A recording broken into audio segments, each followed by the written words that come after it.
There are some works which are going on and on. Today we learn present continuous sentence.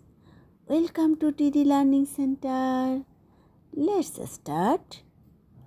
I am reading a book. আমি একটি বই পড়তেছি. He is going to Dhaka. সে ঢাকা যাচ্ছে. She is cooking rice. সে ভাত রান্না করছে. বর্তমানে কোনো কাজ চলছে এরূপ বোঝালে এই সেন্টেন্সগুলো ব্যবহার করা হয়. He is coming tomorrow.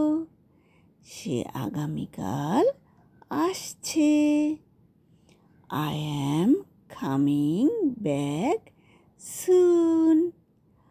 আমি শীঘ্রই আসছি. She is sitting for the examination this year. সে এবার পরীক্ষা দিচ্ছে. নিকট ভবিষ্যতের কাজ বোঝাইতে প্রেজেন্ট কন্টিনিউয়াস টেন্স ব্যবহার করা হয়. I am working in the nearby factory. আমি পার্শ্ববর্তী কারখানায় কাজ করছি.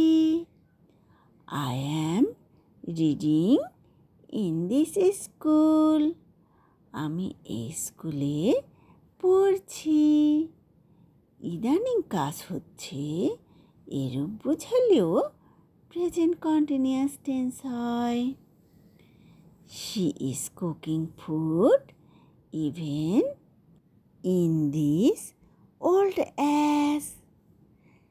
সে এই বুড়ো বয়সেও রান্না করছে. I am playing football even in this old age. আমি এই বুড়ো বয়সেও ফুটবল খেলছি. এখানে সে যে সময় কাজ করতেছে সে সময় এই কাজগুলো অভ্যাসগত কাজ বোঝাইলেও প্রেজেন্ট কন্টিনিউয়াস টেন্স হয়. কোনো কাজ বর্তমানে চলছে বা ঘটছে এরূপ বুঝাইলেই প্রেজেন্ট কন্টিনিউয়াস টেন্স হয়. Good bye everyone. See you next video. যদি ভালো লাগে লাইক ও সাবস্ক্রাইব করে দিও.